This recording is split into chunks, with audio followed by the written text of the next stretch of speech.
বৰষুণৰ ফলত গুৱাহাটীত হোৱা বানপানীৰ কাৰণে গুৱাহাটীত বাস কৰি থকা লোকসকলেই ক্ষতি হোৱা নাই, গোটেই অসমৰ লোকসকলৰে ক্ষতি হৈছে, যিকোনো ধৰণৰ কষ্টৰ সন্মুখীন হ'ব লগা হৈছে।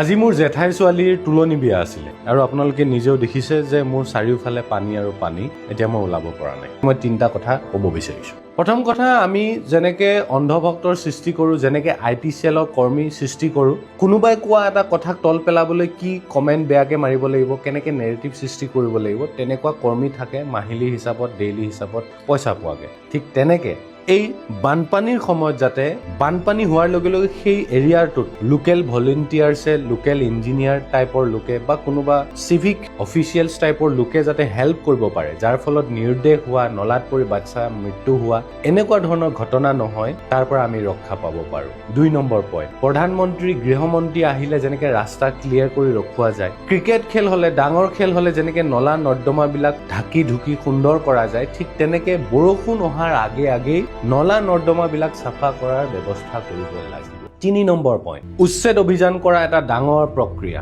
ডাঙৰ সিদ্ধান্ত, য'ত কিছুৱে ভাল পায়, য'ত কিছুৱে বেয়া পায়। ঠিক তেনেকুৱা এক ডাঙৰ সিদ্ধান্ত ল'ব লাগিব, কমিশ্যনটোৰ কথা পৰিহাৰ কৰি, যে গুৱাহাটীৰ য'ত য'ত বানপানী হয় সেই জেগাবিলাকত কনষ্ট্ৰাকশ্যন কৰাটো বন্ধ কৰিব লাগিব, আৰু কনষ্ট্ৰাকশ্যন কৰিলেও, এই মই এক্সাম্পল দিলোঁ আপোনালোকক, এইটো হৈছে ছিংগাপুৰৰ ABC ৱাটাৰ্ছ প্ৰগ্ৰেমৰ এটা ভিডিঅ', যিটো ভিডিঅ' দেখি আছে আপুনি ভাবিছে এয়া পাৰ্ক, আচলতে এয়া পাৰ্ক তেতিয়া যেতিয়া বৰষুণ নপৰে সেই চহৰত, আৰু যেতিয়া বৰষুণ পৰে, বৰষুণৰ পানীবোৰ জমা হোৱা চিষ্টেমেটিক ৱেত শ্ল' কৰি বৰষুণৰ পানী অহা পানীখিনিক যাতে অভাৰফ্ল' নহয় তাক কণ্ট্ৰল কৰাকৈ এই পাৰ্কখন প্ৰস্তুত কৰিছে। এক্সাম্পল মই আপোনালোক 2টা দিছোঁ। পাৰ্কখনৰ গাৰ্ডেনখন দেখিব ডাউন জেগাত আছে, চহৰৰ পৰা অহা পানীবোৰ সেই পাৰ্কত পৰি তাৰ পানীৰ স্পীডটো যাতে শ্ল' হয়, আৰু পানীৰ লগতে অহা ৱেষ্ট মেটেৰিয়েলবিলাক, গছৰ যিবিলাক পাত, গছবিলাকে যাতে ধৰি ৰাখি ৰিজাৰ্ভাৰবিলাকত, ড্ৰেইনত যাব লগা পানীটো যাতে কণ্ট্ৰল কৰে বা তাক কালেক্ট কৰিব পৰা এক চিষ্টেম। গুৱাহাটীৰ মই 2খন পাৰ্কৰ নাম লওঁ, এখন নতুনকৈ প্ৰস্তুত কৰা